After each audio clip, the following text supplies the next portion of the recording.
কুষ্টিয়া জেলা বিএনপির মেয়াদ উত্তীর্ণ, বিতর্কিত আহ্বায়ক কমিটি বাতিলের দাবিতে বিক্ষোভ সমাবেশ অনুষ্ঠিত হয়। বুধবার বিকেল 4:30টার সময় কুষ্টিয়া পাবলিক লাইব্রেরির বিপরীতে বিএনপির পার্টি অফিসের সামনে কুষ্টিয়া জেলা বিএনপি ও অঙ্গ সংগঠনের ত্যাগী ও পদবঞ্চিত নেতা কর্মীরা উপস্থিত ছিলেন।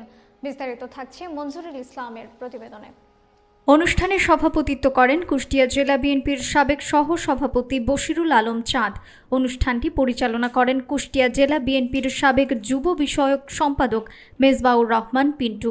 এছাড়াও উপস্থিত ছিলেন যুগ্ম সাধারণ সম্পাদক কাজল মাজমাদার, মিরাজুল ইসলাম রিন্টু সাংগঠনিক সম্পাদক ও special PP advocate Shamimul Hasan Apu, জেলা কৃষক দলের সাবেক সভাপতি SM গোলাম কবির, শহর যুব দলের সাবেক সভাপতি আবু জাফর মতিন, জেলা জাসাসের সভাপতি ইমরান আহমেদ সুমন, সদর থানা যুব দলের সাধারণ সম্পাদক ওহিদুজ্জামান শিপন সহ মহিলা দল ও অঙ্গ সহযোগী সংগঠনের ত্যাগী নেতাকর্মী। আরও উপস্থিত ছিলেন ইলেকট্রনিক ও প্রিন্ট মিডিয়ার সাংবাদিকবৃন্দ।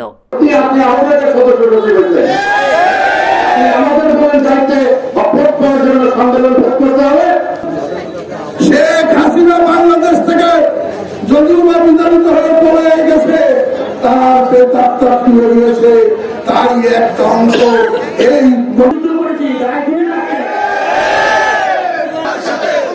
তোমার সাথে আমি নিজের বলছি ডাক্তার বলি।